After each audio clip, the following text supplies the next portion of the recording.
Alabama State head football coach. They do play host to Southern this coming weekend after falling Saturday to Kentucky 48-14. Good morning, Coach Barlow. Are you with us? Yes, sir. Morning, Coach. If you could talk about your trip to Lexington and preview this conference matchup with Southern. Yeah, going to Kentucky, that was a good experience for these guys, for our coaches and student athletes. And, of course, whenever you go in and play against the FBS school, SEC conference, it's an uphill battle. But we wanted to see how we measure up against that team. I thought our guys came out initially and, competed, played hard, and, they got a big play on us, the second play of the game by the Whitlow kid, the quarterback, and went up on a 7-0.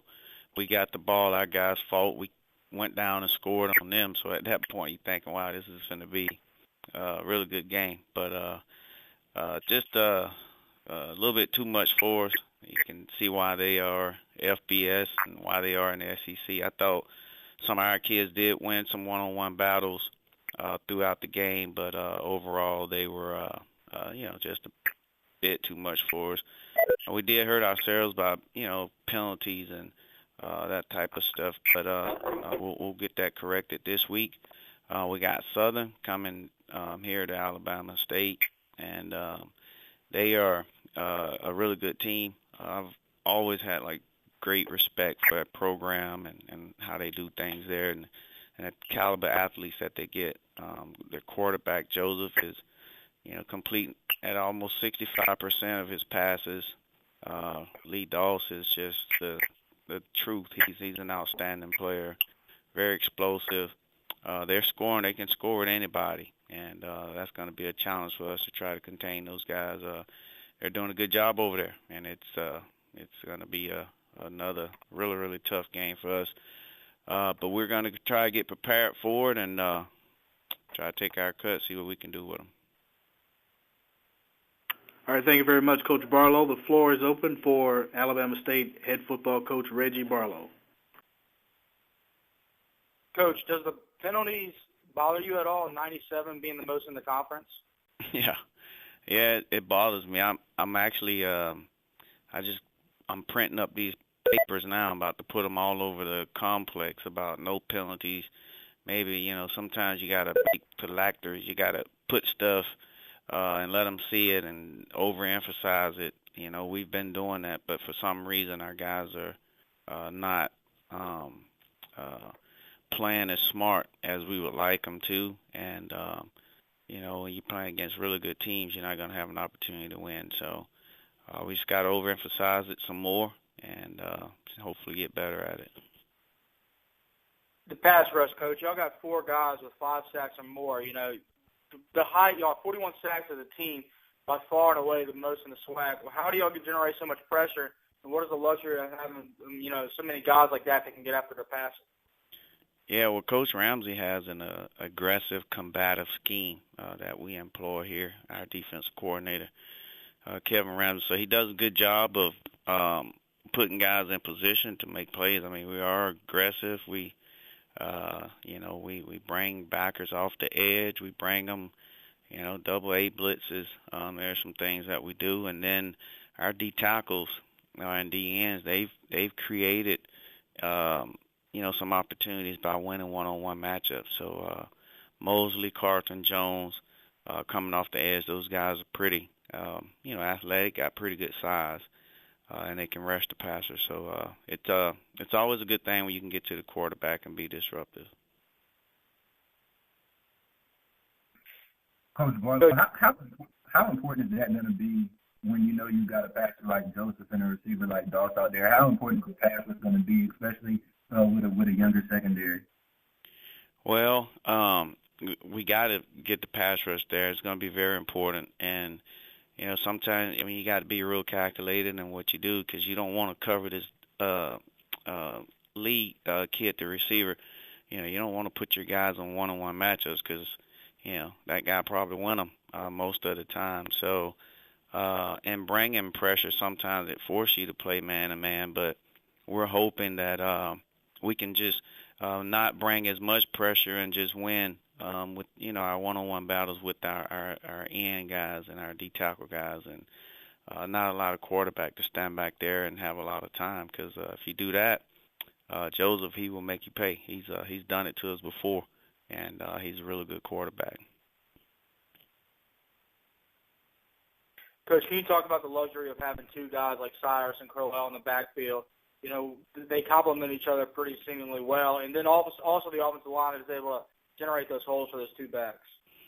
Yeah, everybody knows about Isaiah and what he brings to the table. I mean, he's a big guy, and he can run for power. He's explosive. He can run for speed, and Cyrus, I mean, he's not as big as Crowell, but he runs just as hard, and I mean, he's a slasher, catches the ball well. So, I mean, it's good to have those two guys, and they really, they work well together.